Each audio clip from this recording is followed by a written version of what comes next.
रामचंद्र जी की जय। सखी सब कौतुक देख निहारे, जे कहावत है तू हमारे। जी सुनैना जी महाराज जो जनक जी हैं, उनकी जो पटरानी हैं, उनका नाम है सुनैना। यह जानकी जी की माता है। वह अपनी सखियों से कह रही है, सुनैना जी अपनी सखियों से क्या कह रही हैं कि सखी सब कौतुक देकर निहारे, हे सखी सब तमाशा देखने वाले हैं, जिन्हें हम अपना हितैषी कहते हैं, ये हमारा मजाक उड़वाने वाले हैं। कैसे हैं? मजाक उड़वाने वाले। कैसे? को न बुझाई कहे गुरु पाई, ए बालक ऐसी हट भली नाई। अरे कोई विश्वामित्र जी महाराज जो बड़े हितैषी बनते हैं हमारे, इन्हें समझाता नहीं है। कोई इन्हें समझा ही नहीं रहे हैं कि एक तो यह बालक कोमल और इतना कठोर धनुष, यह तोड़ेंगे कैसे? क्या करेंगे? जो किसी से उठ नहीं रहा, ये तोड़ेंगे कैसे? इन्हें क्यों यहाँ भेजा जा रहा है? इस प्रकार से सुनैना जी अपने संशय को कह रही है। जी रावण बाण छुआ नहीं चापा, हारे सकल भूप करिदापा। रावण और वाणासुर ने जिस धनुष के विषय में छुआ नहीं, कुछ कहा ही नहीं, जिसे उठा नहीं सके, हारे सकल भूप करिदापा। बड़े दर्प अहंकार के साथ जो राजा लोग आए थे, उनका दर्प भी ध्वस्त हो गया, वह धनुष उठा भी नहीं है।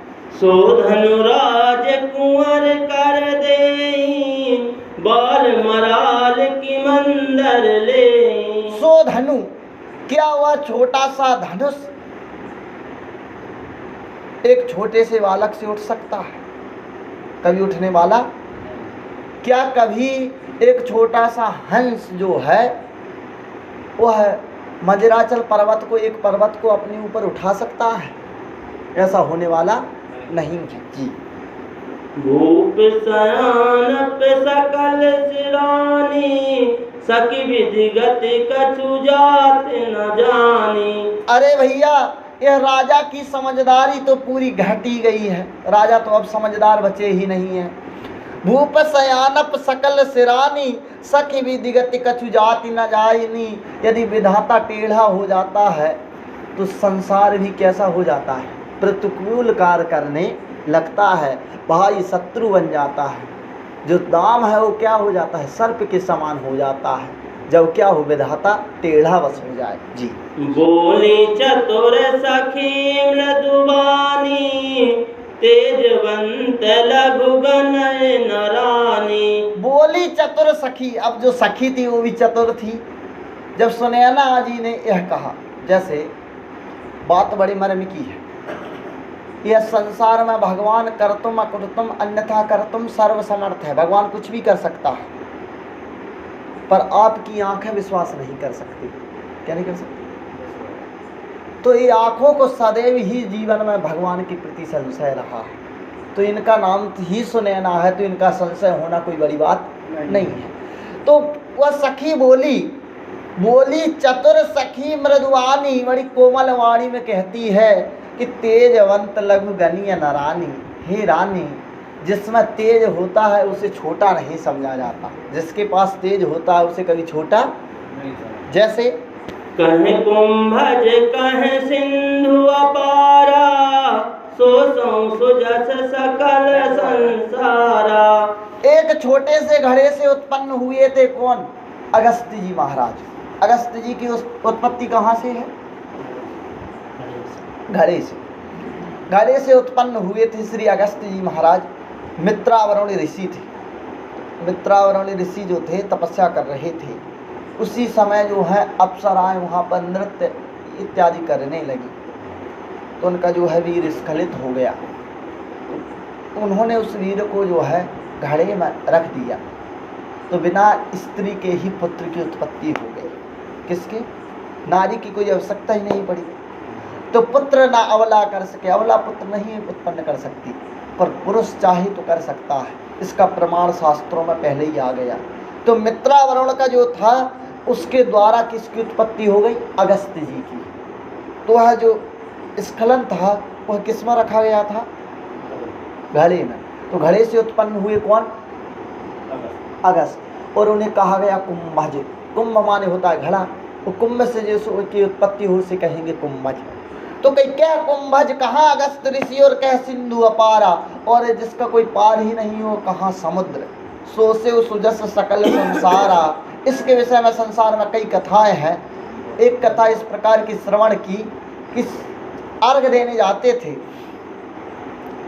तो एक जो चिड़िया थी वह समुद्र से जल उलीच रही थी। क्या कर रही थी? जल उलीच रही थी। तो अगस्त ऋषि ने पूछा कि तुम क्यों जल उलीच रही हो? तो चिड़िया ने कहा महाराज इसने मेरे 3 अंडे बहा दिए। कितने अंडे? और मैं यह सोच रही हूँ कि कभी ना कभी ये मुझसे उलझ जाएगा, मैं इसका बदला ले लूंगी। और एक दिन ऋषि तपस्या कर रहे थे, उनका भी कमंडल वगैरह बह गया समुद्र के कारण।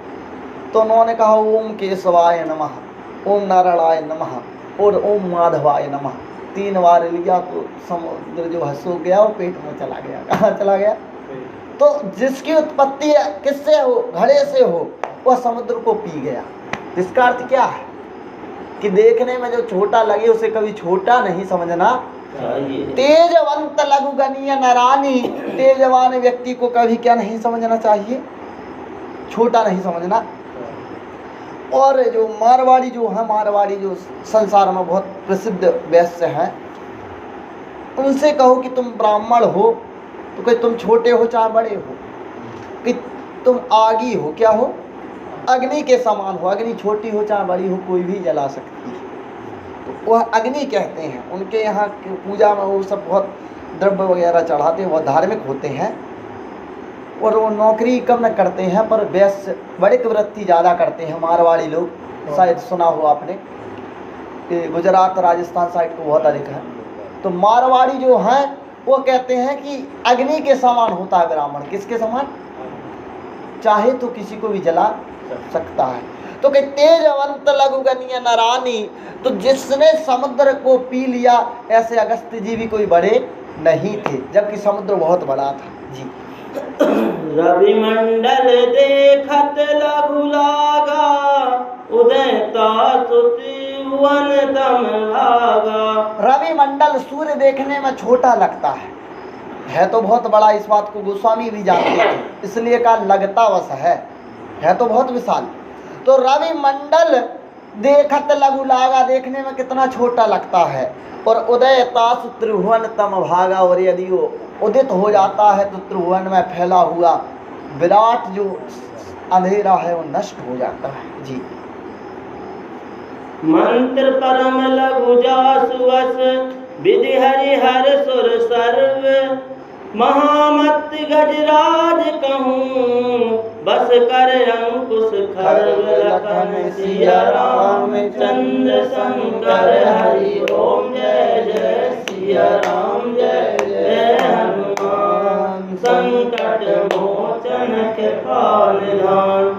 मंत्र परम लघु जासु वस, विधि हरिहर सुर सर्व। सारे देवता मंत्रों के वश में है। किसके वश में? मंत्रों के वश में। मंत्रों के वश में देवता है, इसका अभिप्राय क्या है? आप इस विशिष्ट बात को समझिए। आपकी भक्ति एक तरफ है, आपकी भक्ति और पूजा एक तरफ है। कर्मकांड एक विशिष्ट विषय है। कैसा है? जैसे आपको भगवान की भक्ति करनी है तो कुछ भी करिए, पर यदि आप पूजा कर रहे हैं तो फिर सिस्टम से करिए। कैसे करिए? कार्यक्रम जिस प्रकार पूजा की जाती है वैसे करिए। आप यह नहीं कह सकते कि भगवान भाव के भूखे हैं या इसके भूखे हैं, यह हम नहीं कह सकते, क्योंकि उसमें विधि प्रधान होती है। क्या प्रधान होती है? पूजा में किस चीज की प्रधानता है? विधि की। सबसे पहले जब कृष्ण भगवान अर्जुन को समझाते हैं तो गीता में क्या लिखते हैं? विधिहीन।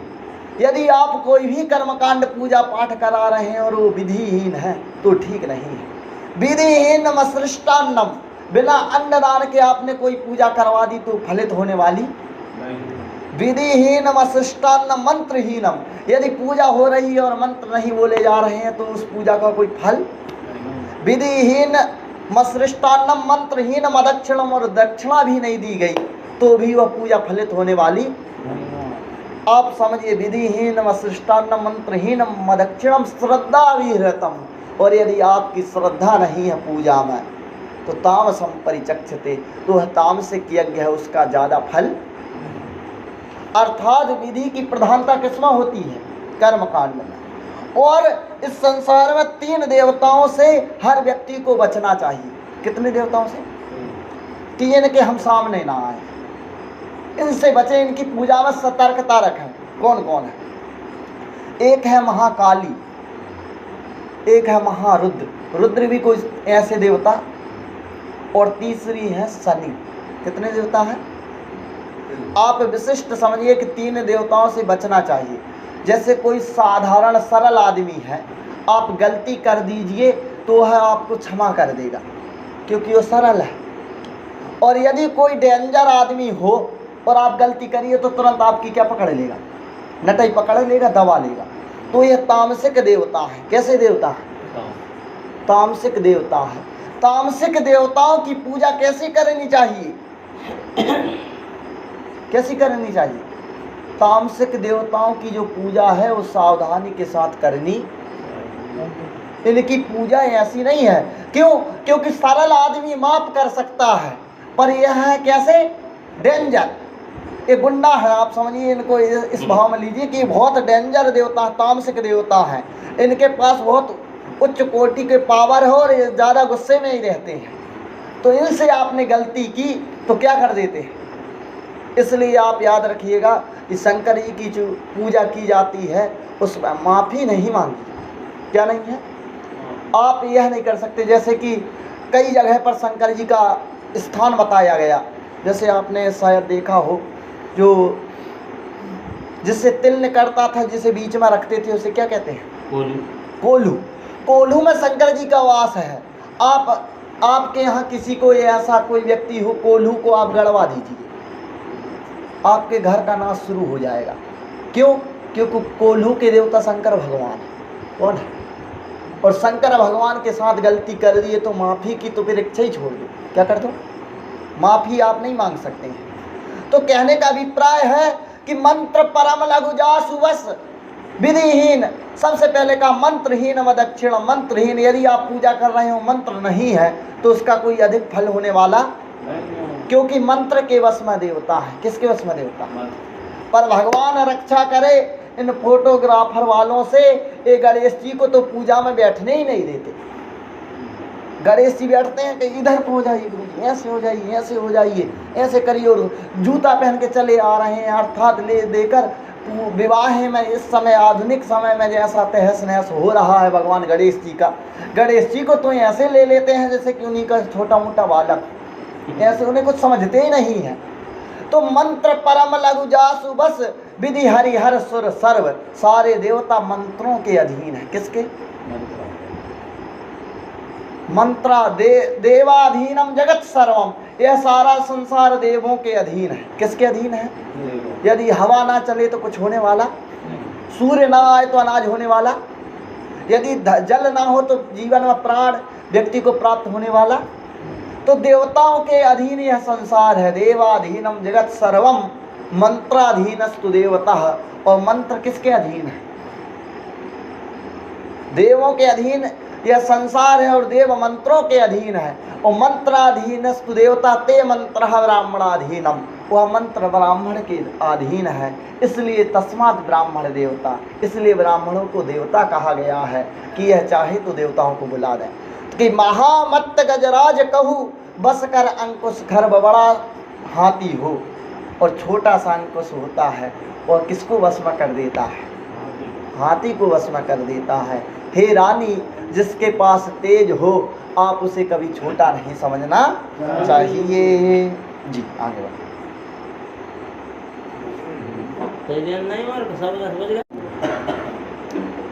काम कुसुम धनुषायक लीने सकल भुवन अपने वश कीने। कामदेव जो है धनुष का बाण रखा है। किसका बाण रखा है? और सकल भुवन अपने वश कीन है। सारे भुवन को कामदेव ने धनुष के बाण से अपने वश में कर लिया।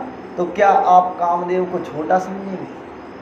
कभी नहीं समझ सकते, क्योंकि उसने जगत को क्या कर दिया है? बस में कर लिया है जी। देव तजय संसौ अस जानी, भंजब धनुष राम सुनबान। हे भी देवी तजिय संशय अस जानी, देवी अब आप संशय को छोड़ दीजिए। भंजब धनुष राम सुन रानी, अवश्य ही राम जी धनुष को तोड़ेंगे, इसमें कोई संशय करने की आवश्यकता नहीं है जी। सखी वचन सुनी है परतीति, मिटा विषाद बड़ी अति प्रीति। सखी के वचन को श्रवण करने के बाद जो रानी है उसके हृदय में विश्वास हो गया, शांति हो गई। मिटा विषाद बड़ी अति प्रीति, विषाद मिट गया और उसे राम जी को प्रेम प्रकट हो गया, उसके हृदय में प्रेम आ गया कि अवश्य ही यह पुत्र जो है धनुष को तोड़ देगा जी। तब राम ही बिलोक वे देही, सब हृदय बिनवती जेहि तेहि। उस समय राम जी ने देखा कि माता जनक लली जानकी सब डर के साथ देवताओं को प्रणाम कर रही हैं। कैसे मना रही हैं देवताओं को? मन ही मन मनावे अकुलानी, ओ प्रसन्न महेश भवानी। मन ही मन में अकुला रही है, वो मन ही मन में कह रही हैं, हो प्रसन्न महेश भवानी। हे शंकर जी, हे माता पार्वती, हम पर प्रसन्न हो जाइए। करहु सकल आपन सेवकाई, करहि तुहरहु चाप घरुआई। करहु सफल आपन सेवकाई, हमने हे प्रभु आपकी जो सेवा की है उसको सफल कीजिए। भगवान श्री शंकर जी महाराज की बड़ी सेवा की है, माता पार्वती की बहुत सेवा की है। करहु हित करि हित हरहु चाप गरुआई, जो यह धनुष है इसकी जो गरुता है, भारीपन है, उसका हरण कर लीजिए। उठ तो जाए ही, टूटे जाना टूटे, धनुष उठ जाना चाहिए। गणनायक वरदायक देवा, आज लगे कीनऊ तुम सेवा। हे गणेश जी महाराज, हम पर प्रसन्न होइए, आज लगी कि इन्हें तुए सेवा। आज तक मैंने आपकी बहुत सेवा की है। क्या की है? अरे शंकर जी पार्वती जी के पूजन करने जाती थी तो गणेश जी तो हर जगह बैठे रहते हैं, थोड़ा हाथ में जल लिए मार दिए, यही तो सेवा है। यही सेवा है कि गणनायक वरदायक देवा, आज लगी कि इन्हें तब सेवा। इस प्रकार का वर्णन भी कई संतों ने दिया है कि हे गणनायक, अब हम पर थोड़ी कृपा कीजिए जी। बार बार बिनती सुनि मोरी, करहु चाप गुरुता अति थोरी। मैं बार बार हे गणेश जी महाराज आपसे क्या करती हूँ, निवेदन विनती कर रही हूँ। करहु चाप गरुता अति थोरी, जो यह धनुष है इसकी जो भारीपन है उसको हल्का कर दीजिए, अर्थात यह इतना भारी ना रहे, राम जी इसे उठा सकें ऐसा कर दीजिए जी। देख देख रघुवीर तन, सुर मानव धरि धीर। भरे बिलोचन प्रेम जल, पुलकावली शरीर लखन सिया रामचंद्र शंकर हरि ओम। जय जय सिया राम, जय जय हनुमान, संकट मोचन कृपा निधान। देखी देखी रघुवीर तन, बार बार श्री जानकी जी महाराज, जानकी जी श्री राघवेंद्र सरकार के शरीर को देख रही है। सुर मनाव धरि धीर, और देवताओं को मन ही मन में मना रही है। देख कैसे रही है राम जी को, और मना कैसे रही है देवताओं को। भरे विलोचन प्रेम जल, आँखों में माता जनक लली जानकी जी के प्रेम का जल आ गया और शरीर पुलकित हो रहा है।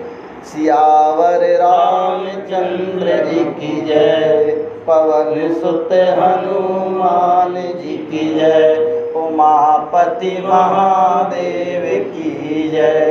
तीर्थराज प्रयाग की जय। काशी पावन धाम की जय। साधु समाज प्रयाग की जय। गंगा मैया की जय। नर्मदा मैया की जय। सत्य सनातन धर्म की जय।